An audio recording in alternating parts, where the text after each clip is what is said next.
It's week 2 and it's Jordan Love versus Jayden Daniels. Thursday night football is coming in hot, so let's break down 6 keys that will set the tone for this game. Yeah, boy, let's go. This NFC clash comes with some serious stakes and a lot of historical baggage. The Packers enter Thursday night on a home field tear, winning 7 of their last 10 at Lambeau. To the end zone. He's got a touchdown pass to Jayden Reed.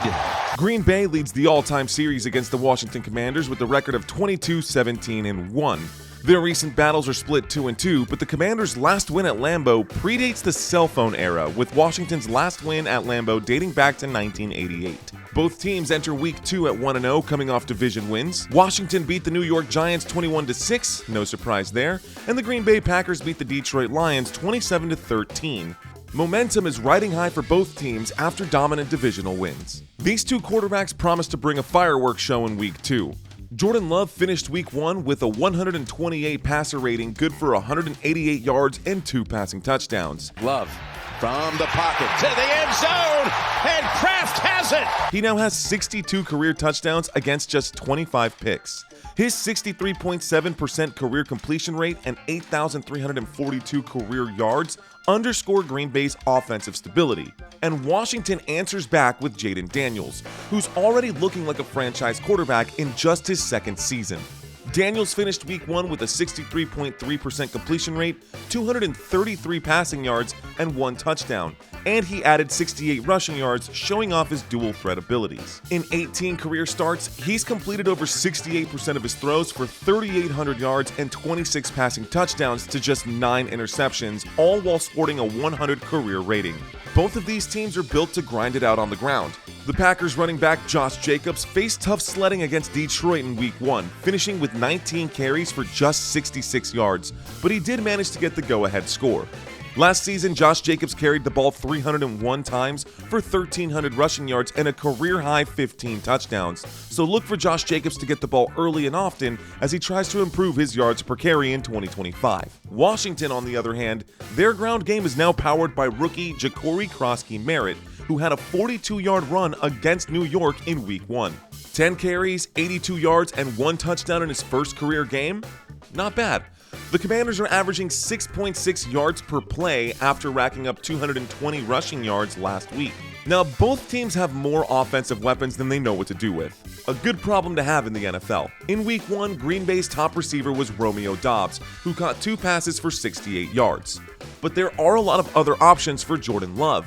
Jayden Reed added 3 catches for 45 yards and a touchdown. Rookie Matthew Golden contributed with 2 receptions for 16 yards, and by the end of the game, Love had already completed passes to 10 different players. Jordan spreading the love to multiple receivers in the opener, he'll be looking to do it again in week 2. For Washington, Deebo Samuel led the way, catching 7 passes for 77 yards against the Giants. Gonna give it to Samuel, end around, looking for blocks, gets him, Samuel is in! Touchdown!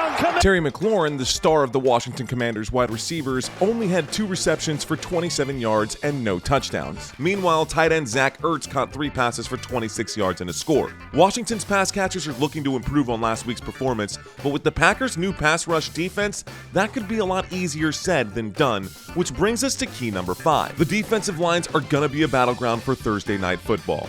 Green Bay added Micah Parsons, and he made an immediate impact in week 1 with 1 sack and 5 pressures. The Packers held Detroit to just 13 points and limited total offense to 246 yards, ranking 6th in the NFL for total defense after week 1. Edge rusher Rashawn Gary contributed 1.5 sacks, and defensive tackle Devontae Wyatt added a sack as well, meaning that the Packers aren't messing around. But they weren't the only good defense in week 1. Washington's defense was equally imposing, holding the Giants to just 78 rushing yards and allowing just 2 third-down conversions in their 21-6 win. The Commanders allowed just 230 total yards in week 1, ranking 5th in the league for total defense. This matchup pits 2 top 10 units from last season in both turnover margin and takeaways per game. Both these defenses are extremely talented, and they're both managed by 2 great head coaches. Under Matt LaFleur, the Green Bay Packers had one of the top NFC offenses last season, averaging over 27 points per game and typically setting the game's tempo. Washington's coach Dan Quinn is now in his 2nd year leading the Commanders, and last season Washington also averaged over 27 points per game. So which of these coaches is going to figure out the code to winning this one? The Green Bay Packers enter Week 2 as 3.5-point favorites over the Washington Commanders. But hey, what does Vegas know? Be sure to drop your thoughts in the comments below and subscribe to this channel if you want more breakdowns like this.